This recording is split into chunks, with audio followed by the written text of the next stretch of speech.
Hello and welcome to the Last Word on Spurs. We do hope you're keeping very, very safe and well. If you're for the very, very first time, you can find us on iTunes. We're on Spotify.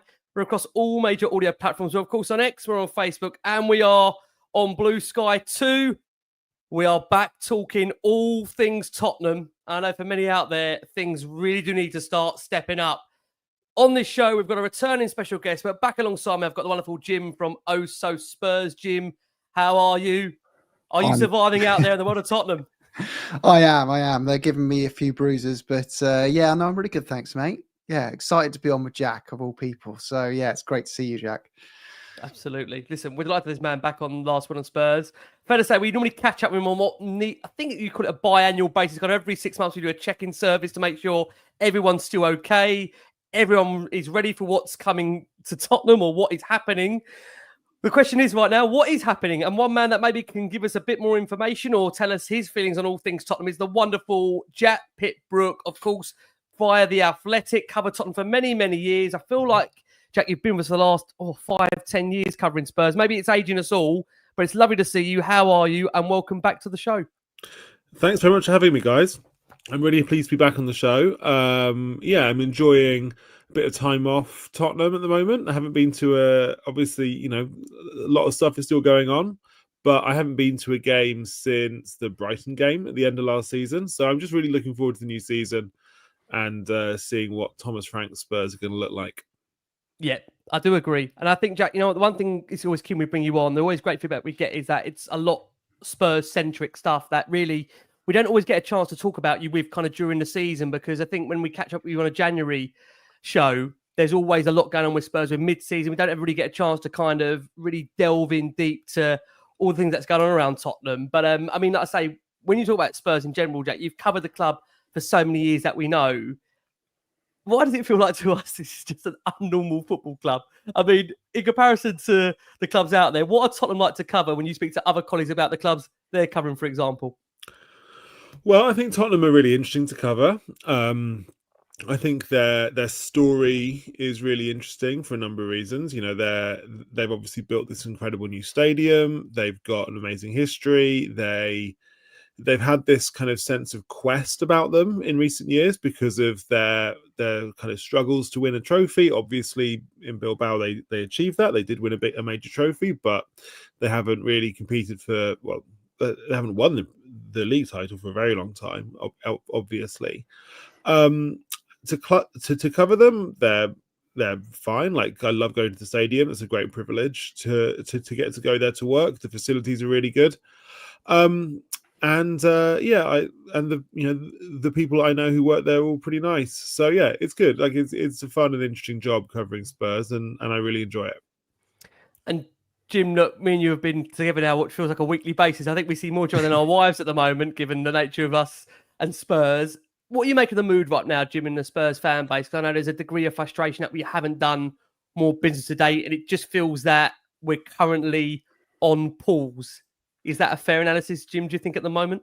Yeah, the fan sentiment feels like it's felt for the last, 5 years. It just feels like every major decision is splitting the fan base right down the middle, and it causes a lot of segregation naturally.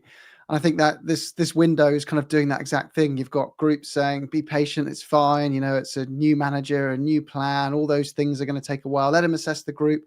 Others are understandably saying, just look at what the clubs above us are doing in terms of the Liverpools, the Man Cities and the Chelseas. We want to be dining at that table, and they're marching on quickly. That's meant to be our kind of song. Why aren't we doing that? And so you can understand the frustration all round. And I guess it's amplified more, isn't it, by the way we act so quietly in the shadows since we brought in this new structure. It creates more conjecture and guesswork and frustration. So yeah, that's where we are. But I just try to remind myself, look, one of my best mates is a Sunderland fan. It could be so much worse. And we're very blessed to support a club of this size, to have players in it that others would dream of. But equally, you can see why people are saying we really need to take that next step forward, and we're not doing enough to do it. So yeah, I can understand it, and I feel it depending on what side of the bed I wake up on each morning. Yeah. What's interesting, I think, Jack, we spoke about it in the green room just briefly about Bilbao. And I think for a lot of fans, it almost realise what the potential of the football club is, the size of it really. Just that night itself, which I know obviously you were, again, part of, to some degree, covering the football club and the scenes after that and what followed with the parade and just everything that went about that week. Because, I mean, to be fair, Jack, it has been when is it not a crazy last kind of 12, 18 months with Spurs? But, I mean, how do you even, before we come on to the window itself and by maybe some people's concerns at the moment, we haven't spoken to you in the last 6 months or so. How do you even compartmentalise what's happened with Tottenham? They've won a trophy since you've last been back. We've changed the manager. We're going for another era.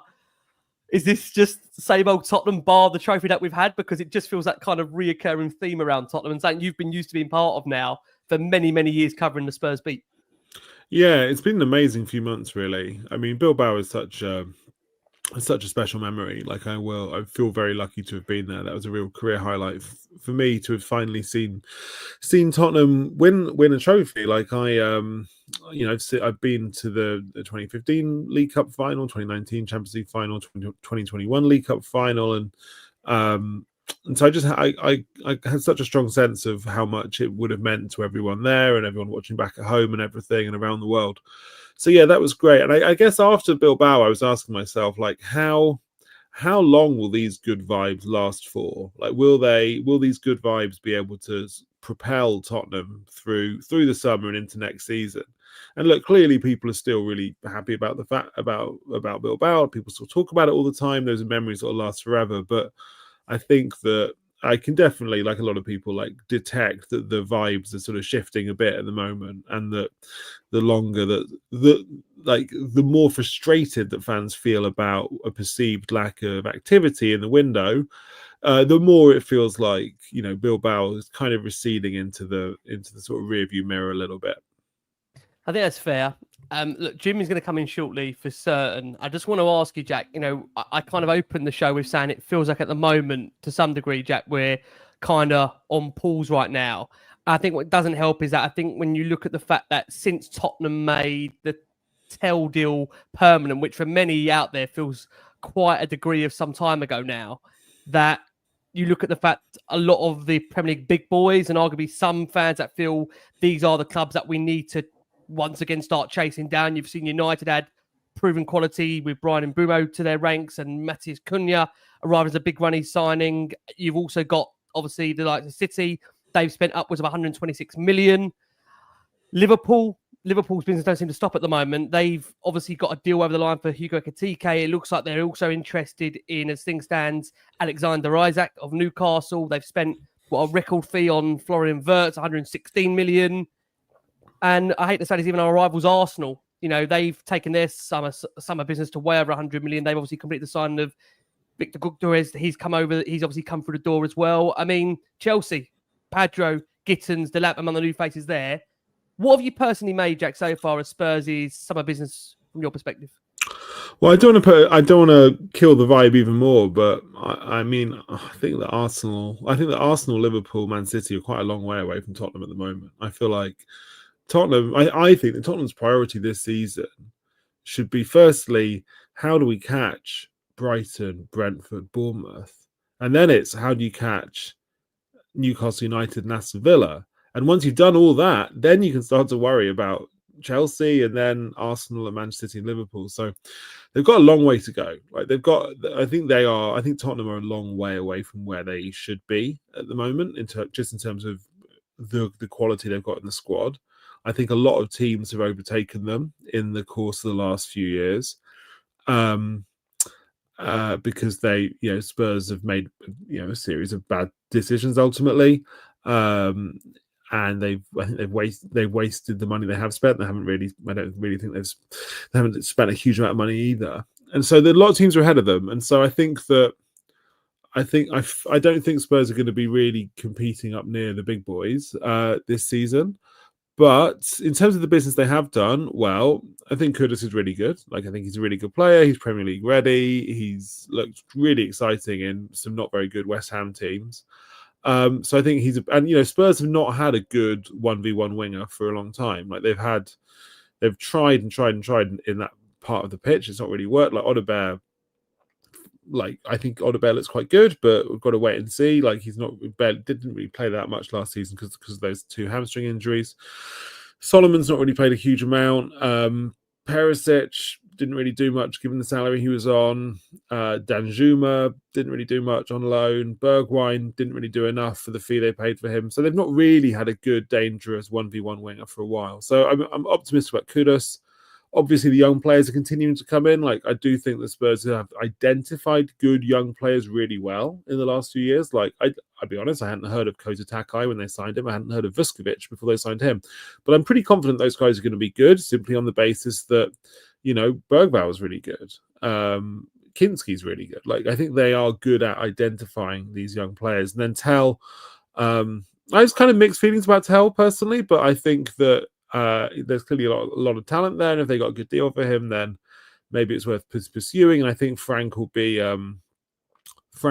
good at like developing his game. Frank's a really good coach, so I've got some. I think the players they've signed so far are fine, but as ever with Spurs, you're left wondering, like, have they signed enough? Have they signed enough good players to improve the first team? Because I think that the first team squad is pretty thin. And I think there are some pretty big holes in there, not least number 6 position, which I think has been a big hole for a long time. They probably need another left back. I don't really know how many. I have to wait and see. I don't really know how many goals there are in the team. But there's question marks about the future of Son, obviously, and then potentially other players who could go. So I don't think they're there yet. I think they'll still need a few more players to come in. I think there's still a few holes that need addressing. You teed it up quite nicely there, Jack, because I think you summarised it well. It feels like we're kind of playing catch up for mistakes of recruitment that were made in the past. Less so over the last 1 or 2 years, but definitely 3, 4, 5 seasons ago, the recruitment was consistently quite poor, and that leaves you with a squad that's not consistent, not balanced, and all those other things. You must struggle to walk down the street or down a corridor about someone asking you about what you make of Spurs on a daily basis. But it does, like, I think what adds to frustration is exactly what you said. Arsenal, Chelsea, Liverpool, City taking bigger strides ahead of us, and maybe we're having this kind of moment of like, actually, do we have to really look at Newcastle, Villa, Bournemouth? Are those the clubs we should be focusing on now? We don't like that. I want to see Spurs challenging Liverpool, challenging City, challenging Arsenal. But like, do you understand the frustration from the fans? What do you make of it as someone who kind of gets a bit more of an independent view of all that vibe about Spurs standing still at the moment? Yeah, I completely understand it. Like, let's not forget, it was only I think about 3 years ago, maybe Arsenal and Tottenham spent the same amount of money on salaries every year, and now Arsenal spend, I think, based on the last set of accounts, Arsenal spend at least £100 million a year more on salaries than Tottenham. Tottenham, they used to be a kind of big six, this kind of thing. There's not really a big six anymore. Even like Newcastle and Aston Villa have overtaken Tottenham, I think, in wage spending, or at least they're kind of close to doing so. And that goes to show in the level of player that they're able to bring in. And I think that, it's certainly true Tottenham have spent a lot more on transfer fees in the last 3 or 4 years. Like, nobody can say they're not spending the fees anymore. Solanke, 65 million, Richarlison, initial 50 million, Brennan Johnson, 47 million, Porro around there, I believe, Maddison, 40 million. So they are spending fees, but they're not really. I don't really think they're being bold on salaries. Like, they're not paying top salaries for players like this. You can see that with the reduction in the wage bill in recent years. And the fact is, if you really want to, if you want to build a squad full of really good young players from around Europe, you can do that with lesser salaries. If you want to build a team that's going to try and finish in the top 6 of the Premier League, never mind the top 3 or 4, you've got to pay the guys. You've got to get in guys who want a lot of money. You've got to get ready-made, proven players who are going to want big salaries. So yeah, I do completely understand the frustration. I'm not, I've got a degree of sympathy for the board on this, because I think that they're not like, they don't have anyone that they had to stand or fall by the money which they make. Like, they don't have they're not Man City, or they're not Newcastle United. Like, they don't have the huge kind of finance behind them which they can rely on. And they're not going to get everything right. They haven't got everything right. But I have like a little bit of sympathy with the board, but I also have a lot of sympathy with the fans' view on this, because it's kind of clear that even though Bilbao was great and everything, Tottenham have taken a few backward steps in the last few years, I think. It's quite interesting, Jack. I mean, I see a lot of the live comments that are coming through to this show here asking, there has to be surely a plan of action, right? There's a plan. I mean, normally when you go into any, I presume, summer transfer window or beforehand, there'd be a discussion about the kind of profile of players that you're targeting and what areas that we need to fill. This is maybe a really silly question to ask. I mean, are we confident right now that everything is going to some form of a plan? We'll come on to the Gibbs-White saga shortly, but I'm intrigued to know from your perspective, being around football for such a long time, they would have had some kind of an idea as to the kind of profile of players they're targeting this summer and how this is going to suggestly play out. Is that fair to suggest they would know that? Yeah, I think so. Yeah, I mean, I think Johan Langer's a really smart guy. He's very driven by process. He likes to keep everything private as well, which is why I don't think a lot of news really emerges about Spurs transfers until they actually happen. So yeah, I think he's been in the job almost 2 years now. I think he's got a good working relationship with Vinay, who's obviously come in as CEO, and Thomas Frank and Levy. So I don't doubt that there's a plan. I think they'll know exactly what they want to do in the market. I just think that they haven't, for whatever reason, been able to kind of execute on the number of deals that fans would want. But I'm sure they do have a strategy. And I think that you can see what that strategy is, which is basically the last year or two. It's been a combination, I think, of really talented young players with low profiles, like a Takai or Vuskovic or Kinski or Bergvall or Gray or Odegaard and so on. And then, proven Premier League players. So from Kudus is kind of similar, really, in that sense, isn't he, to Solanke? Although I personally think they should have done a bit more. I think they should have invested a bit more on proven Premier League players in the last year or two. The kind of Gallagher, Eze, Neto, Jacob Ramsey, that sort of player. They all, they were interested in all those guys, but they weren't able to close any of the deals. And I think that's because those sorts of players, the players who cost a lot more to bring into the football club, because they want bigger salaries. And I think that's where they've kind of dropped the ball a little bit, in my opinion. You mentioned the Vinay as well, Jack. What do you make of that in terms of impacting the structure of the club? Because it's not very clear from outside supporters. Is he reporting into Daniel? They're pretty close at the hip, but is it now just like a way in which Vinay walks around the corridors, just advising Daniel Levy and getting his input on his ideas? Is it supposed to be some kind of 50-50 partnership? Do you see it like changing the way we behave, act, and how we run as a club, having him on board? Yeah, I do. I do think it will signal a bit of a change in how the club is run day to day. I think he did a quite interesting interview with chat with Daniel Levy, which Tottenham put on YouTube a month or so ago, where he was talking about how he's kind of, I think I've forgotten the exact words he used, but I believe he was saying he's kind of running a lot of it operationally day to day. And obviously working very closely with Daniel Levy. I think it makes a lot of sense to change the structure in this way. Tottenham's been quite old-fashioned, I guess you could say, in the sense that Daniel Levy and the people closest to him had run it very, very as a really, really tight ship for basically since ENIC bought out Alan Sugar in 2000, and then Levy, I think, became chairman in 2001. So for a long time, it's been run in a similar way. But I think it's time that Spurs. I think it was about time that Spurs kind of updated how they ran things with a more modern CEO. So that and everyone I've spoken to has been very, very positive about Vinay's arrival and the impact that he's made and the impression that he's had on people and getting to know everyone. So I hear positive vibes about him, but obviously he can't change everything overnight all by himself either. I think what's interesting, obviously Jim there brings up about Vinay. It means I've got to cover the other half of the partnership. That's what it's called with Daniel Levy and the feeling around Daniel Levy. Jack. I mean, like I say, the last time since we've had you on, there's been obviously quite a number of protests that have taken place over the last 6-12 months against Daniel Levy, and many of those protests have been calling for the removal of him as chairman. There's been some suggestions over the last few months that there's going to be a potential big shake-up at the club, a lot around kind of potential investment coming in, and maybe a slightly different role for him in terms of a different position on the board. I mean, from what you hear, from what you gauge, Jack, at the moment with Daniel Levy, do you feel his position is still fairly safe as chairman? Because it just feels like this is his baby. It doesn't feel like he would want to go anywhere fast. And I know that he didn't seem to pin his own responsibility to the sacking of Ange Postecoglou. He made out it was a bit of a joint decision.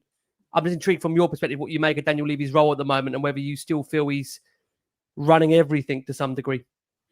Yeah, it's really interesting, isn't it? Because there have definitely been moments in the past where, you know, Spurs would like make a big appointment, and then you'd feel like, does this mean, as in like not a manager, like a director type role, and you'd think like, does this mean that Daniel Levy's finally going to sort of take a step back or like relinquish some control? You know, like it's like when Paratici came in May 2021, and the theory was that, you know, Daniel Levy will now take a step back from football matters, but really, I mean, he was always still involved.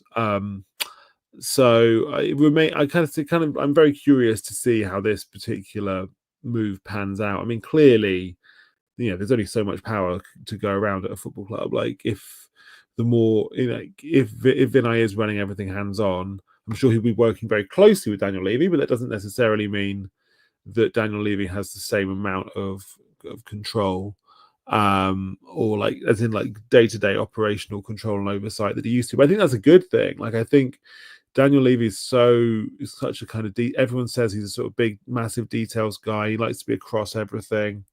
Works really, really hard on everything all the time. And like, you know, there's a lot of upside to that. But equally, do you always want someone who's been there for so long in such a big role, like still kind of overseeing all the small details? Like maybe it makes sense for a bit of that power and responsibility to be delegated a bit more now than it has been in the past. So it's going to be really interesting to see how Daniel Levy's role evolves over the course of this season and beyond. In terms of like the bigger question about will he be removed or will he go, like, I wouldn't bet on it, simply because I think Tottenham Hotspur still means a huge amount to him. You know, he's a Spurs fan. I think people, like, he's really, really motivated by success. Like, he really wants to be successful. I know lots of fans don't really buy that, but I think it's true. Like, he does want the club to be successful, certainly. And I just wonder whether the fact of Bilbao will make him think, actually, you know, I love this so much. I'd love to try and deliver some more nights like this. I don't know. So yeah, I would be surprised if he goes anywhere anytime soon. I think he's too driven to just walk away. Based, like, what have you made of their first kind of like major decision to appoint Frank, then Jack, overall? What are your thoughts on it, and kind of how it's a bit early to say how's it going so far, isn't it? But yeah. Like the general like sentiment, because I think we can understand why the club made a change and why a lot of people would, you know, want to see out how that mic drop speech played out with season 3. But what have you made of it? Yeah, so I think it's I was a little bit surprised after Bilbao, because I did wonder after Bilbao if they might just say, actually, this was such an amazing moment, let's keep it. I mean, it's no secret that that the plan for a long, you know, the thinking inside the club for a long time was to change the manager at the end of the season, whatever happened. You know, I remember me and my colleague Jay Harris did a story about this in March, saying that, you know, Postecoglou's future is in severe doubt. Iraola is the kind of in pole position, but they're also thinking about Frank and Silva. Obviously, you know, as ever with these things, we published that story. Lots of people told us it was wrong. That wasn't correct. The story was correct because Frank ended up replacing Postecoglou at the end of the season. So like, I was a tiny bit surprised after Bilbao, but I do think that was this was the plan for a long time. In terms of Frank himself, I think it was inevitable after Ange that they would go for Premier League experience next time. Because I just think they would probably think, why didn't Ange work? Not enough Premier League experience. 2, like, maybe a bit tactically inflexible, perhaps. And therefore they would want to go with someone who's super tactically flexible and has a lot of Premier League experience. That's just my interpretation of the decision. I mean, Frank is a really, really impressive person. And again, like Vinay, like everyone I speak to is full of praise for him. And I know it's kind of honeymoon period. Like everyone is popular. Like everyone is popular in their first month in a job. But like people are really, really positive about this guy. Like he's so smart. He's so switched on. He's a brilliant communicator. He's brilliant with players. He kind of fantastic at setting the right culture, really good at improving individual players. So yeah, I think he'll be really, really good for all those reasons. And I'm not gonna sit here and say, oh, he's gonna get Spurs, he's gonna get Spurs straight back into third next year or fourth or win something, because it's a really difficult job, and and there's a million different things that can go wrong. But I think as an individual manager, I think he is really impressive, and I'm really looking forward to seeing how he does. What's quite interesting, Jack, he's been in the presser earlier today in which he was probed about transfers, where he said he wants to keep those plans pretty private. He said, it's how we're looking at. We're aware that we want to strengthen in the market, and we're open. I just wonder, coming from Brentford. I mean, there's no disrespect to Brentford. He is working with all due respect, you'd arguably say a better squad, but in terms of we said a better squad in terms of what he's been used to at Brentford, in terms of where Tottenham fans want them to be, and where Frank is walking into in terms of the squad that he's working with. How happy do you think Frank will be with the tools that are already at his disposal? And do you think he still will want more than, with what due respect, another manager would have wanted coming into the job, if you see where I'm coming from, by where he's come from? Do you see the kind of point I'm making on that, Jack? Yeah, so I mean, it's interesting, isn't it? Because like this is obviously a really high level squad, I think, relative to, I mean, Brentford have had some great players over the years, but Spurs have got, I think, bigger names than Brentford did. I don't think that's controversial. And I think Frank will also look at a lot of these players and think, I can improve them. Like I can turn them from whatever you think of them now, I can make them into better players. And he's done it. Like, look how many Brentford players he massively improved during his time there. Like David Raya is an obvious one, Ivan Toney, and Bremo, Wissa, Watkins. Yeah, Watkins. These are guys who. So I think he won't, particularly with the younger players, but not only with the younger players. I think there's a lot of guys there he'll look at and think, well, with a bit of work, like this guy can go to another level. I think they're going to need that, because like Spurs haven't really had a manager who's improved individual players since Pochettino. Don't really think any of the last few managers they've had have improved the individual players that much at all. So I'm looking forward to seeing that. Obviously, the problem with that is it takes time. Like it takes time and patience, and it's not like, it won't be overnight. Like it's not like he'll click his fingers and then Archie Gray will be, an amazing player. But I do think there's a lot of potential in Archie Gray, and it might be that in a year or two's time, Gray, people like Gray, Bergvall, Sarr, Udogie, etc., could be and that's before we mention like Moore, Vuskovic, Kinski, could be on another level from what we've seen from them in the past. Yeah, we have to hope that's the case. I mean, one player, Jack, we know that Thomas Frank wanted very much in terms of this window, and unfortunately it hasn't come to fruition, is of course Morgan Gibbs-White. And it feels that we've had this almost release clause gate over the last 2.5-3 weeks, in the news that many Spurs fans dreaded broke very, very late on Saturday night, in which, for many fans out there, we kind of wasted 2.5 weeks on this proposed move for Gibbs-White, only to then read on the Forest social media that there's been a real statement of intent from their owner, Evangelos Marinakis, in which Gibbs-White has signed a record deal at the club until the summer of 2028. And I mean, look, we've had it all over the last few weeks. After threatening legal action, there's reports that Marinakis reportedly flew to Portugal to the Forest preseason training camp and finally got the 25-year-old to sign that bumper new record deal without a release clause, we understand. And almost after a year, Gibbs-White really suggesting he would never do such thing. I think they've been trying to get him to sign a new contract over the best part of 18 months. It hasn't come to fruition. I mean, I have to ask you, Jack, what you've made of the way the move has played out. And even, I still say this, for those that haven't watched the Gibbs-White interview, I think in the first minute, I think he says Mr. Marinakis 4 times. And I haven't seen too many contract announcements like that where the chairman is, or the owner is right next to the player. Jack, what have you made in the last 2.5 weeks and how this has played out? Yeah, it's been weird, hasn't it? Like it was a surprise. I mean, almost every element of it has been surprising. It was a surprise when the news was, I think, broken by my colleague David Ornstein, kind of out of the blue, really, that this was close to happening, and then kind of goes through his medical, and everybody was, the mood was like, wow, days after doing Kudus, they're going to get another big name Premier League player for even more money. And then obviously it all goes quiet. Forest have got their issue regarding the clause, and then it all drags on for a few weeks, and then eventually he signs.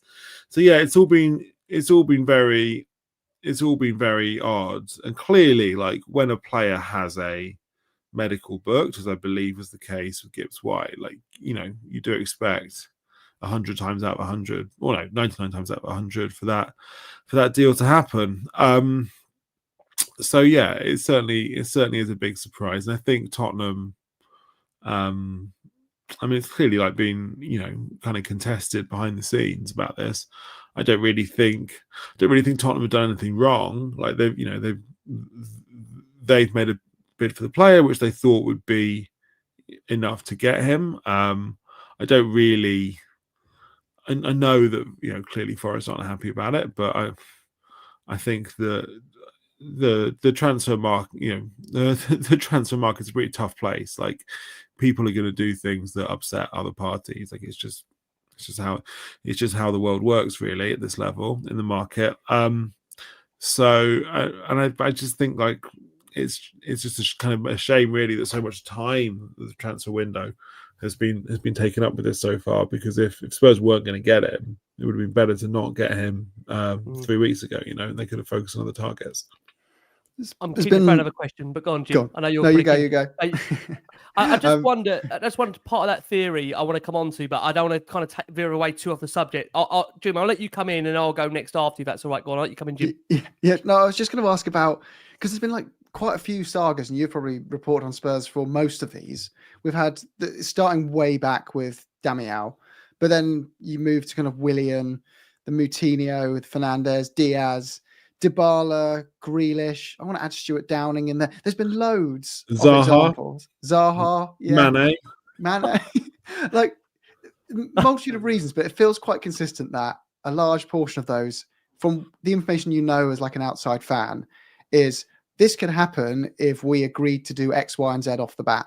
But we had a slightly different plan. We didn't quite agree on evaluation, whatever it was, resulted in things not happening quickly. Time passes, deal dies. And that happened quite a lot. And then that creates a reputation, right? And then another reputation starts to come in. Well, we went for Richarlison, and that felt a little bit like, Everton were in a bit of FFP trouble. Let's try our luck for a senior player there. Kudus, West Ham were in a bit of trouble. Let's go for him. Maddison with Leicester, Johnson. It seems to like develop a bit of a pattern. In your eyes, do those patterns exist that Spurs act in those ways? And do you think could you see us moving away from that? Because we're not a club with financial constraints anymore, right? The stadium's open and we're not having PSR headrooms. Yes, we don't have investors lobbing piles of cash in, but we have enough money to act with perhaps a bit more urgency, if I'm putting it politely. Yeah, that's a good question. So I think you're right. There's like two different things there. One is that Spurs' tradition of like, Spurs have in the past like struggled to get deals over the line. I think in part maybe because they wouldn't pay, or they wouldn't like instantly pay from the start of negotiations, like the asking price, or they'd try and get the price down and like chip it down. And they have certainly missed out on players in the past who they either could have moved quicker for, like Jack Grealish, or they were like that close away from getting, like Bruno Fernandes, or they tried to do it on deadline day, like Dybala, Like João Moutinho again, 2012 was a player they tried to do it right at the very end of the window. They ran out of time for, and sometimes they just, sometimes you get kind of gazumped by a more attractive option. That, like when Mane in 2016, I think they nearly got him, and then Liverpool Klopp's Liverpool came in for him, and Mane went to Liverpool instead. You're right. They have, I think, in the last few years, realised that as like a well-off Premier League team with no PSR issues, you can, you could, if you know which clubs need to sell, you can buy their best players. And they brought Richarlison from Everton when Everton, it was just before the 30th of June PSR deadline in 2022. They brought Brennan Johnson from Nottingham Forest a year later, where again, like Forest had to sell for PSR reasons. They brought Maddison from Leicester City when Leicester City got relegated. They brought Kudus from West Ham, who were not like, I don't think that's quite a kind of like PSR, have to sell scenario. It's more like have to sell to generate money to buy new players. So they have generally been good at knowing which Premier League teams maybe needed to sell and being able to get in there. But I definitely agree with you that if they want to get a high level of players, you kind of do have to throw your weight around a bit more. And we've seen this with any number of players last year, like the guys I mentioned earlier, Ramsey, Eze, Neto, Conor Gallagher. Now, not all of those would have been easy deals to do, and they would have needed, maybe Chelsea wouldn't have wanted to sell Gallagher to Tottenham, perhaps. Like maybe he would have required too much money. Maybe they wouldn't. Maybe they thought the Eze release clause was just too much to get him out of Palace. And maybe when Chelsea come in for Pedro Neto, you're going to struggle to compete with them on wages. But I just think that you do have, if you really want to get if you really want to get the level of players who will improve Tottenham and help them to continue to compete with teams who are going and getting big players, then you've obviously got to throw a bit more money at it. But it's tough. Like Newcastle United are a good example, right? Like Newcastle, best season in a generation last year. They're in the Champions League like Spurs next season. They won the League Cup. So I'd say they're in a comparable situation to Spurs, maybe better. I think they've been a bit better in the last year or two. They're struggling to sign players, so it's not just a Spurs problem, but equally you have to get your targets, and Spurs particularly have to get their targets because the current squad's not good enough. Like particularly if you're going to be in the Champions League next year, like Spurs are going to need more better players than they have at the moment, I think. Agree. Look, we're going to go very quick for our belated first break of the show. We're going to take you into that break here from Thomas Frank in a quick minute, who wraps up Spurs heading to play Arsenal in, of course, South Korea in the first North London derby friendly outside of the UK. Let's quickly hear from Thomas Frank, and we'll be back after this very, very short break. Play Arsenal in a couple of days. I mean, that seems a bit strange in pre-season, Thomas, I must say. But how are you feeling about that? Great feeling, really. I think it's going to be a great challenge. We all know that. It's a North London derby, the first one outside UK. So, yeah, we're looking forward to it in front of all our fans here. So, we'll be ready for it. I think the better opponents we actually can play, I think help us to get up to the level we want to be in 3 weeks' time. So for me, I think it's a fantastic test. Tell us about Hong Kong, what you've seen. So you haven't seen a lot of it so far, but what you will have seen is fans. I think it's fantastic to see the fans out here and see how much it means to them, how important we are for them, and how big a fan base we actually have out here. So I think it's fantastic to get that experience. Just the final one is what we always finish on team news. How are we looking? Obviously, Dominic didn't feature over the weekend. He's out here. Yeah. How are people like Dominic looking? Yeah, Dom is looking much better. So that's progressing. See if it's too early with Arsenal, but we're positive about him. Matters looking better and better. Could also be too early with Arsenal, but let's see. So there was the two on the top of my head. Rodri back for illness. So yeah, that's good. There you go. That was Thomas Frank, who gave us a little bit of a brief insight into there, of course, ahead of Arsenal to come in that North London derby outside of the UK. Listen, thank you so much for joining us on this show. We've got nearly 5,500 of you that are watching the show live, thank you so much for your incredible support for Last Word On Spurs. I'm joined by the wonderful Jim over at 𝐂𝐨𝐧𝐭𝐞𝐳 Spurs. Please make sure you're checking Jim out. Make sure you're going over there, giving them a like and a subscribe and checking out their great content. We're joined by the brilliant Jack Pitt-Brooke. Of course, you've heard these tones, guys. Of course, he's on The Athletic twice a week. Jack, I'm not saying twice a week, right? The Athletic, View from the Lane. Once a week now, twice a week now. when the season resumes in a few weeks' time. Twice a week we start getting loads of signings, Jack, potentially twice a week. Yeah. Not that I'm trying to kill Danny Kelly off, bless him. You guys do an amazing job over there. Look, I know for many out there right now, they want Spurs to be more active. Obviously, they want us to be more decisive in the market. It's a great opportunity with Jack to kind of have an understanding of what has happened really over the last few months with Spurs and also get his gauge on it. Someone that's really well connected around Tottenham. And I think what's quite interesting is even with Frank, Jack, I'm not sure if you're finding this, and we talked about this with Jay actually at the point of when Frank was appointed, that how different he's going to find just the media side of things from going to 6 in a room with press conferences at Brentford to going to maybe 26 or dare I say 36 in a room with Spurs, which you're part of on the pre-match and post-match beat. It's funny because even in the first few press conferences, obviously it's not been done intentionally. He said Arsenal are unfortunately one of the best sides in the world. And I think he also brought up the fact that Arsenal have held one of those records of being one of the teams that have gone the most unbeaten.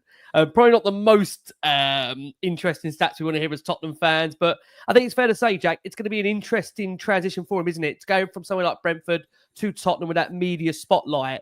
Before we maybe come on and discuss a little bit about the friendlies and maybe what Spurs need to do across the summer, how do you think he's going to handle that transition and also that kind of exposure on him, probably like never before, and being really maybe the headline of the weekend if things don't go to plan? Yeah, it's going to be a lot of work. Yeah, I think I remember Ange saying I think in Bilbao that he'd done. Trying to think how many press conferences he'd done last season. Spurs did 61 games I think last year. Obviously, every game's got a pre-match, post-match press conference.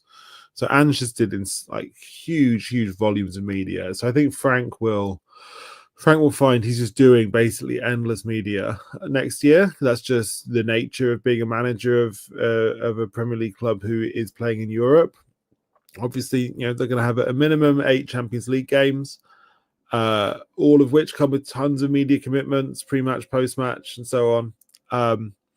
And you're right, like there's also an interest factor. Like Tottenham press conferences is just a bigger deal than Brentford. Tottenham is a more popular, more followed club than Brentford. I do think he'll handle it well. I do think he's really good with the media. He's a very smart guy. He chooses words very carefully, very thoughtful. So I think he'll be good at it, but I think it might also wear him down a little bit. I think that's only that would only be natural if he did find that kind of media glare to be a bit different from what he's experienced in the past. Yeah. Before I just bring Jim back in, just one final thing before I hand back over to Jim. Look, we're at the early stage of pre-season, Jack. Things are going to start really heating up quite literally with the weather in these next few days. And of course, Spurs have got to come on their pre-season fixture schedule. They've got Arsenal, they've got Newcastle, then it's Bayern Munich, and then of course it's the big one, the Super Cup final against Paris Saint-Germain. I mean, intrigued to know what you've made, Jack, of the last week or so in pre-season. The fact that we've had 2 games against League One opposition, we've got to cut the goals, 2 draws in there. It maybe just emphasises really the scale of work that Frank really has to do. And I'd be keen to know what you've made of it, and maybe on the back of that, where you personally feel positional-wise Spurs need to improve this summer, of course, if they can and will. Well, I'm not going to lie, I haven't watched any of them. You lucky man. Yeah. I've been mainly I've been just doing other things with my time. Maybe I shouldn't admit that, but here we are. I mean, look, I think anyone who watched them play last year can. I mean, I just don't think the friendlies are that important, really. I don't think you. I think you kind of learn more. I mean, like Frank's been saying himself, like this is kind of to do with minutes into legs. Like I think that the friendlies are not always a good predictor of how the season's going to go. So I wouldn't put too much. I wouldn't worry too much if Spurs lose. I wouldn't get too excited if they win in these games. In terms of the issues in the squad, I think anybody could have told you that last season. I think number one is central midfield. I think Bissouma Bentancur had an amazing end of the season, right? Like with Bilbao and Bodo Glimt and everything, but are they good enough for what Spurs need in the middle of the pitch? Don't think so. I think they need another number 6. Ideally, I think kind of back up at left back, back up in defence. I mean, they do have a lot of centre backs now, to be fair, with Dragusin coming back. Danso finished the season fairly well. Vuskovic, Takai, and so on. So I think they do have numbers at centre back. And then the kind of balance the front players. I really like Solanke. I thought he was good last year. Richarlison, I kind of quite like him, but you want your backup centre forward to be more reliable. So yeah, I think the issues in the squad were apparent to anyone who watched Tottenham last season, and I don't think they're necessarily things which you would need to watch the friendlies to realise. And Joe, we've got a pretty big squad. You mentioned a few names there. I think we're all on the same page that Spurs lack quality and depth, but there's a depth there of a lot of players, and we're going to need to move some bodies out to get some in, especially if you want to keep those non-homegrown spots filled with players who you're going to elevate the quality of the quad. I think the homegrown slots have actually got some pretty good players in there with Maddison and Solanke and Johnson and others, but with 40 to go, 40 in that squad, there's just been no noise about getting rid of a harsh word, but moving some of these players onto new opportunities for themselves. And I can't imagine there's a world in which Spurs go, right, ignore any emails that includes the word buy on them or Basuma. We're doing that after Terry's finished negotiating for Morgan Gibbs-White. We must be working on multiple things at once. But does the silence of, activity on the sell front mean anything to you? And do you see any going out anytime soon? Well, I have heard it said that Lang is meant to be quite good at selling players. I think he's got a good reputation in that sense. Maybe some of those more experienced players are the ones they can shift towards the end of the window. Sometimes different windows in different countries end at different times. I think that, but yeah, I definitely think they should be open to moving quite a few players on. I mean, there's some, clearly Mikey Moore's heading to Rangers on loan. I think they've said that Devine and Dane Scarlett can negotiate, could not go on tour, so they could negotiate loan moves. I wonder if there'll be some other loans for younger players as well who could do with a bit more football, whether that's, I don't know, like a Donnelly, someone like that. I don't know. And then of the older players, I mean, it kind of depends on money.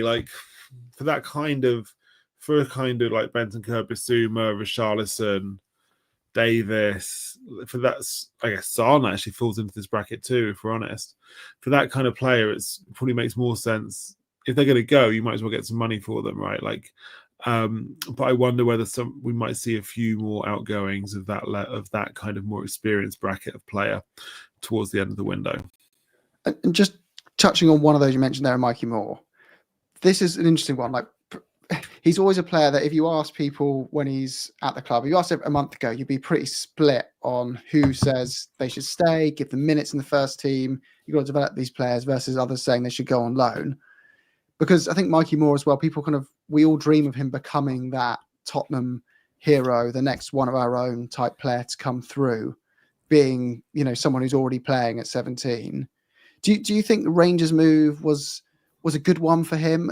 And to add to that, there's some people reporting that there's a £30 million release clause in there. If that's true, what do you make of it? Do you think it's a good move to loan him out to Rangers? Yeah, I do think it's a good move. I think at times last season, I thought he was sensational. I think it was Ferencváros and Alkmaar in the Europa and Elfsborg in the Europa League. Yeah. I think all those games he was really, really good. He's so strong. His ability to charge forward with the ball is so good. And even in that unbelievably bad Premier League game at West Ham in kind of April, May, the 1-1 draw. It was one of the worst games I've ever been to in my life. The only good thing was Moore came on. Moore came on and just started running past people. So yeah, clearly there's a lot of talent there. I mean, I think what's interesting is last season, Ange used him quite a lot. I can't remember what it was. I think it was something like 8, 9, 10 starts last season in all competitions. Yeah. And clearly the club has decided the best thing for your development is not to do that again, but to go on loan and play more. And maybe it's possible that with the changes that they're obviously Tell's going to be there for the whole season. Odebear hopefully will not be injured. Maybe if you get in those two guys, perhaps Kudus is in as well. Maybe there's just not the space for Moore to get games. Maybe it is better for him to go out on loan. But I think Rangers is an amazing loan for him, right? Because this is one of the biggest clubs in the country. They've got Champions League qualifier. I think they're in the process of playing Panathinaikos in a Champions League qualifier. Yep. So they could be playing the Champions League next season, which would be great for him. You get to play in a brilliant stadium in front of tens of thousands of people with tons of pressure. He's competing for trophies. Like they could easily win. They could easily win trophies. Hopefully, be playing in Europe, and it'll be really good for him. Like remember James Maddison went on loan from Norwich City to Aberdeen about 10 years ago when he was a kid. He was about maybe a little bit older than Moore is now, but not a lot. And that I remember Maddison telling me in an interview once that was really good for him. And the pressure of playing big games, big stadiums, really physical style of play. Obviously, he's maybe a bit more used to that because he came up through Coventry City, so he had played a lot of he played more men's football at that point than Mikey Moore has. Yep. But that was the making of him. So I kind of hope that Rangers will be the making of Mikey Moore as well. I think it's a really positive move, and I'm excited to see how he does. Fingers crossed. I think if you were to poll Jack how many Tottenham pods have mentioned number 6, we must all be together in the millions of how many times we've all mentioned a number 6 being a requirement. I've definitely heard you say it a few times as well, more than a few times, I may add. How much do you feel that's a priority position for the club this summer? And by the fact, from what we're hearing and suggesting, there's this link around João Palhinha being one of maybe the key targets of this summer so far, what you make of that? Because we know with Tottenham, it's not often they go for a player that, with all due respect, is kind of over the age of, 30? I think the last time they did it was bringing Fernando Llorente to the club, which is now a number of years ago. I'm intrigued to know what you make of that. Perisic. Is it Perisic? Forgive me. Perisic. Ivan Perisic. Perisic, forgive me. But these are rare, right? This is quite, It is rare. It is rare. Yeah. It's not the sort of thing that they do that much. So I think Perisic was 33 when Tottenham signed him in 2022. Okay. Gave him a massive contract and didn't really do anything. So maybe that suggests that's still going well. Maybe that tells you that they were right not to get in senior players. I think Palhinha makes a degree of sense, right? Like he's Premier League proven. I thought he was really good at Fulham. Clearly, he's not really made much of an impact at Bayern. I'm sure Bayern want to get his wages off the books. I gather that Spurs would rather do a loan than a purchase. And maybe, if you're being optimistic, you could say you get him in on loan, and he, plays a lot of the games, and he kind of ushers through Archie Gray, who's the long-term number 6 in that position. I think you're right; it's not like a typical Tottenham deal, but I think they need something there, because it's just been clear for a while that they're not really they didn't really have enough in that role. Benton in the last few years they've had Bentancur, Bissouma, they let Højbjerg go to Marseille. I thought Højbjerg was actually not that bad. He got a lot of stick on the internet. I didn't think he was a great player, but I thought he was. Who don't get stick on the internet, Jack? Yeah, I thought Højbjerg was pretty good. I think there were definitely times last season when I thought they would have been better with Højbjerg there. He's a good organizer, he manages the game well, good professional. But yeah, he's gone now, so there's no point in crying about it. But yeah, I think they need an upgrade in that role for a long time. And yeah, it's a hard position to shop in. Yeah, you're not going to go and get Rodri, but maybe Palhinha as a loan is actually is the best they can do, and maybe that's fine. Yeah, forgive me. I think Matt picks up my point. I think it was the last time Spurs paid a fee. I think for a fee. Yeah, the last one was over 30 was him. But obviously, I've had Perisic since then. I'll hand to Jim on that point as well. It's an interesting topic, this one. Yeah, there's still some decent names around. I know it's a bit of a kind of Wharton's the star one. That's probably a bit unrealistic because his fee is just going to be astronomical. And when Liverpool links start, you kind of think if you're a player, I might just hold off for a bit and see if that comes to fruition. But there's still Luiz, Gomez, Sano. Who else is there? There's Gomez from Wolves. There's still loads of names about on top of Palhinha, right? Do you any of those that you in particular think, I could see that happening? And by the way, I'm just going to caveat this to any aggregator listening that this is not Jack saying I have ITK. this player's Yeah. coming in. I'm just saying, based purely on the type of player they are, do you think any in particular kind of you could see them in a Spurs shirt for whatever reason? I guess the big question really is like, what does Thomas Frank want as a number 6? What sort of player does he want? Does he want someone who's just there to break up play? Because Palhinha, like, he's kind of a hatchet man. Like, I quite like him, but my memory of him at Fulham is he would basically be running around putting in big tackles on people. So it might be that they want someone who's a bit more of a passer. Like you mentioned, João Gomes at Wolves. I think he's a fantastic player. I love watching him, but he's obviously like plays in a slightly different way to some of those guys. I mean, really, I kind of hope with this sort of thing, like they should be able to find someone that I haven't really heard of. You know what I mean? Like they should be able to, you know, the recruitment department ideally should be able to find someone who plays for let's say like quite a good team in France or Germany, and go and get in someone who they can get for like 20 million euros, who's much better than what they've got. But yeah, I mean, I think Palhinha would be okay, but I also think, you know, that maybe that shouldn't be the limit of their ambitions. I don't know. Maybe they should go and try and find someone else who can plug straight in. But then the problem is, like, Bissouma and Bentancur are both quite experienced. So if you're going to replace them, you probably got to replace them with a sort of a high level player. And this is kind of a problem that Tottenham often get themselves in, isn't it? It's like you've got 2 like 7 out of 10 players there. Yep. Are you gonna go and replace them with like a teenager who won't be as good right now, or are you gonna go and replace them with a top player who's much better, a big upgrade on them?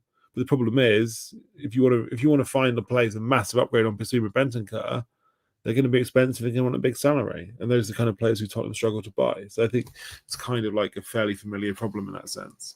Yeah, Jack, I'm very conscious we're nearly running over the hour mark. We ought to keep you for another 5-10 minutes. Is that okay with you? It's really good stuff. We are really, really enjoying this. I think, again, you know, at this time when I know many out there are absolutely screaming and craving for transfers, I suppose one thing we'll be keen to know from you is, you know, the fact they haven't got Gibbs-White over the line. It feels like, obviously, for many out there that will also be frustrated by the fact that everybody now knows Tottenham have got 60 million quid maybe burning away, that they might want to plunge into an alternative to Gibbs-White. And I think the one thing about Gibbs-White is why I think he intrigued many fans is because that was someone that was not only already a fairly decent player, but he's someone that with Frank's ability to coach, you feel could have maybe gone up to another level. I know when there's been some alternatives named out there, some haven't been too blown away by the alternatives. You've got, I mean, players, you know, such as, you know, I think Harvey Elliott's been a name loosely mentioned, but it depends really what Tottenham want from that kind of number 10 or where they see that kind of profile of player. And I've seen loose links to kind of even Kobbie Mainoo or Conor Gallagher. I mean, again, just to be clear, this is not a question for not to be picked up by the aggregators, but how important is it for Tottenham to bring in another number 10? They've got Kulusevski, they've got Maddison. I mean, don't get me wrong, I think Maddison on his day is a really good player. I think the problem I've had with Maddison that we don't see his good day enough. And Kulusevski, bless him, again, it's been quite hard keeping him fit. So, I mean, in your mind, how important is that number 10 where everybody knows Tottenham have got 60 million or allegedly 60 million, whatever they were going to spend on Gibbs-White's release clause, burning away there potentially for that position? Yeah, it's weird, isn't it? Like, at the start of the window, I didn't think number 10 was a massive priority. Like, I think Kulusevski and Maddison are both really good players. You know, admittedly, like, you know, they both got knee injuries at the end of last season. Kulusevski's probably played more games on the right than he has done in the middle for Tottenham since he's been there. And maybe Frank will see him as a right winger. And yeah, clearly they need depth. I guess the great thing about Gibbs-White is he's not just a number 10. Like, he's also like incredible physically, runs all day, wins the ball back, as well as being like kind of experienced and proven in the Premier League now. He's kind of young, he's a good leader. So I think there's a lot of upside to Gibbs-White, which maybe you wouldn't get from other players. Like, I'm not sure if it makes sense. I mean, you're right that the failure of the Gibbs-White deal does mean that teams know that Spurs wanted him and they were happy to pay £60 million for him. But I just wonder whether it makes sense to kind of go and buy another number 10 for similar, or do you go and focus on other positions, you know, other midfield roles, defense, front line? Because I think that if you've got Maddison and Kulusevski and Bergvall as your kind of creative midfielders, and maybe you want to look at a different profile of midfielder. Agree. Well, what are the players that might need to make way in the squad for one of these, Jack, as our hero legend in Son Heung-min. I think you could argue keeping him would be probably more good than bad for the strength of the squad if you're not going to replace him, right? He's still got some value to add to the team. Even when he's having a supposed, inverted commas, terrible season, he's still typically making over 15, 20 goal contributions, which I think just sums up the level of him and how much we love him. But how do you see the scenario panning out with Sonny? I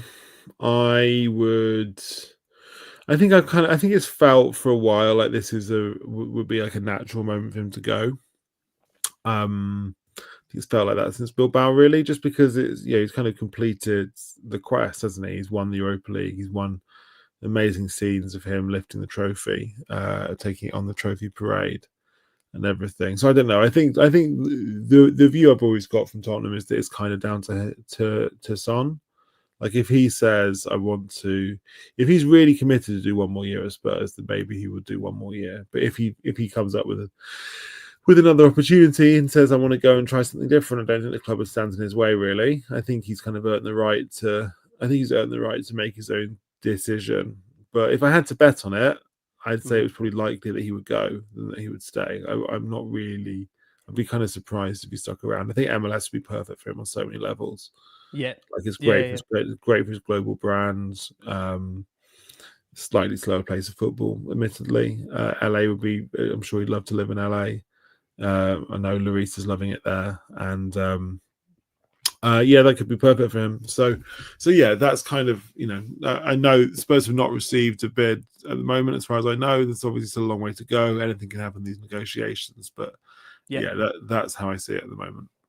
There's been suggestions, Jack, that if Sonny was to depart, then Romero would be potentially the leading contender to take the armband. I know you've personally been, if it was across a lot of the stories about Romero over the summer. I mean, I know there's a strong feeling out there that if he is to stay, then I know a lot of the fans would like to see the club engage in contract talks with him, see if we can get him to sign a new deal, commit his future to the club. I mean, I just wonder what your kind of take is on Romero. It's been again another bizarre last 12 months for him personally. I know there's certain fans that maybe feel that he's maybe put Argentina ahead of Spurs. There's the fact that I think many would suggest, and I was one that suggested avidly, that I think he personally won Spurs that Europa League final by the way he was really just such a. I'd say there's such an aura about him on that final. I don't know if you agree, Jack. There's that way of getting over the line, the way he has done really in his, country terms with Argentina. That when you see the way he did it in Bilbao, from the huddle to rattling Maguire in the final. I mean, what's your gauge on Romero and what happens there next for you? Do you have a gauge on it? I think it's at the start of the summer. I thought he might go. At the moment, I think it's likely that he will stay. We've been told that Atletico Madrid, Atletico Madrid obviously like the likeliest team for him to go to. Real Madrid bought Dean Howson from Bournemouth, so they're not going to go and buy another big money centre back as well. Atletico Madrid, I think, have given up, or at least that's the word that's coming out of Atletico. And if he's not going to go there, where's he going to go? Like, I think that it would. The view at Atletico is that they think that Spurs won't sell him, and they think that Spurs would like him to sign a new deal. I'm sure they would like him to sign a new deal. Whether Romero would like to sign a new deal, let's wait and see. But yeah, I think at the moment it looks like he's going to stay. And I agree, it's such a weird season for Romero. I just feel like for years now, I've kind of felt like all Spurs fans have wanted is to see the Argentina Romero for Tottenham, right? And they didn't really see that until the end of last season. And in those kind of basically when he came back from that injury, and then he's back in the team for the Europa League games for both legs against Frankfurt, both legs against Bodo Glimt, and then the final in Bilbao. It was like watching Argentina Romero. Like his confidence, his intelligence, his winning mentality, his ability, his know-how of how to get over the line in these big games and how to lead his teammates. I know that he had a huge impact on his teammates, going into the game and then on the pitch. And I feel like it felt like watching him at winning the World Cup or Copa America for Argentina. So I'm really happy that Spurs fans have got to see that kind of Argentina Romero. at long last. I think he's an amazing player, like an unbelievable player. I don't think there's a lot of things you can criticize about him, like his availability, his like is he always as good as he could be, that kind of thing. Like he doesn't play. I think he should be available. I think he should play more games. But when he's good, he's so good. When he's good, there's no one like him. And maybe maybe staying and being captain would be great for him. I don't know. I think there's a few candidates. Like you can make a case for, I don't know, Vicario or Porro or Kulusevski. I think would be some other names. Or Maddison, of course, is the vice captain. And Maddison, I think, was also like at times very, very good last season, while also struggling with injuries and fitness and so on. So I think there's quite a few good candidates. Romero would be interesting. I would maybe not go for him. But I think that they've got tons of good options. And just the last bit as well, Jack, is just around the squad that what needs to be done before the window wraps up. There's already a few injuries: Solanke, Solomon, and Udogie, and you can see the scripts coming already, right? Gosh, Spurs, the need for another wing back gets amplified very quickly when you lose just Udogie as well. How many players do you think Frank needs to be given to have a squad, capable of competing? And when I say competing, I'm not saying challenging City, because you're going to probably say 10. But what I say is competing for his goals. And what do you reckon his goal would be in the upcoming season to be deemed as, safe? Yeah, Thomas Frank just had a solid 6.5 out of 10 kind of season. It's a good question. I would say, they've got, I guess, league first. I know that, the other day, I think Daniel Levy said that he wants to compete on all fronts. I think my guess is that they've got to sort out the league form. They've got to get back, top half minimum, I'd say. And really, I think they'd want to be like in and around like seventh. Do you guys think that sounds like a good target, 7th or 8th? Yeah.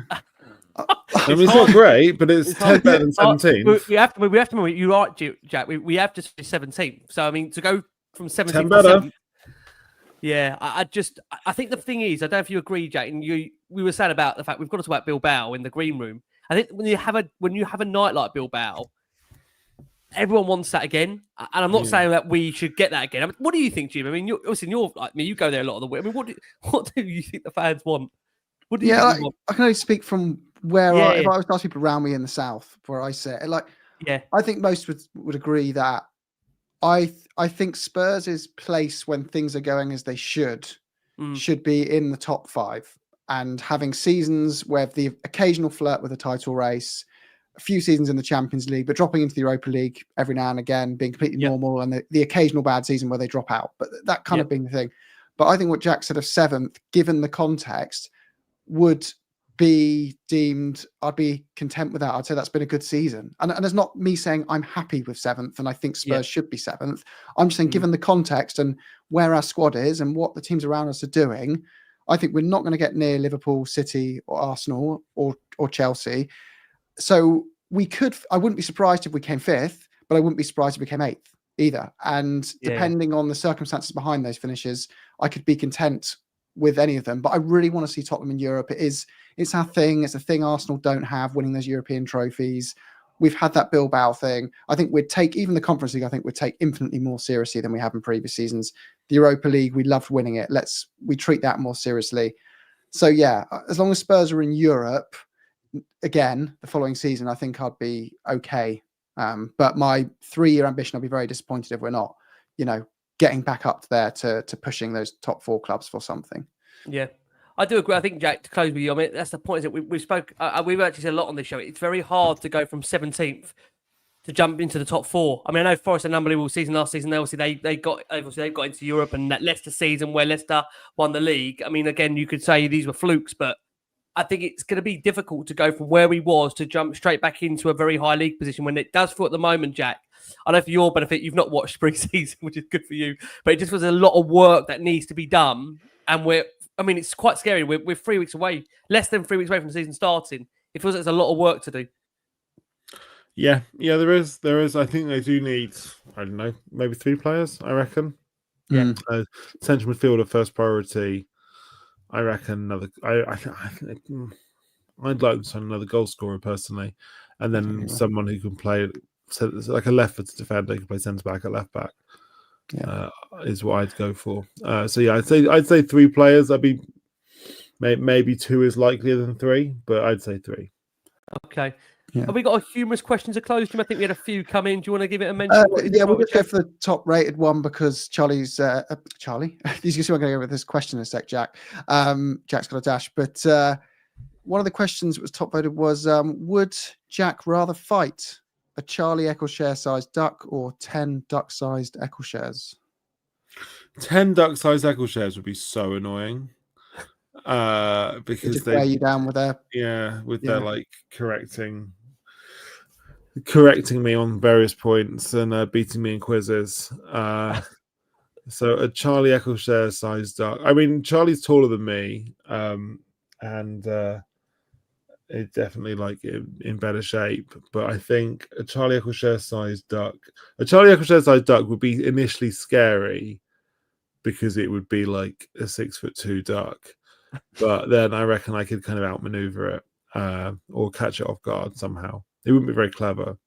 Whereas 10 Charlie 𝐿𝐴𝐶hare, 10 duck-sized Charlie 𝐿𝐴𝐶hares would just be always like, they'd always be like one-upping me and correcting me and stuff. So I think that would be more annoying. I love the way you broke that down. That seems a lot easier than any of Tottenham's moving the window so far. So keep an eye out for more of those kind of duck-sized questions if you want to throw some to Jack over on View from the Lane. Jack, it has been a real pleasure. Thank you so much for over 6,000 of you that are watching the show live. Thank you so much for your support out there. I know right now there's a degree of frustration that many want to see Spurs do more business, and the fact that I know for many out there are concerned. But Jack, we know you'll be with us every step of the way when the new season gets going. For those that don't know where to find you, I can't believe they don't, but where can they find the wonderful work you do? So you can find me at The Athletic. We've got a Tottenham podcast, The View from the Lane, which is currently once a week, but it will be going back to twice a week when the season starts in August. And you can find me on Twitter, Jack Pitt-Brooke, or on Blue Sky Instagram as well. Jack, you've been a superstar. I know we've kept you way over time. It's always a genuine pleasure. We love having you on the show. Jim, thank you. I'm sure you agree. Always great insight from Jack. I know from all of us right now. We want more, but listen, we've absolutely loved the show, right, Jim? Absolutely, yeah. View from the Lane is absolutely fantastic. And I said this to Jay as well. Genuinely, I have 2 subscriptions in my life, and one of them is The Athletic. So it's worth every penny. So thanks so much, guys. It's a real pleasure to come on the show. Thanks for having me, and thanks for all the fans. You're a superstar. Jack, thank you. Jim, thank you. We've been the Last Word on Spurs. Keep safe, keep well. And as always,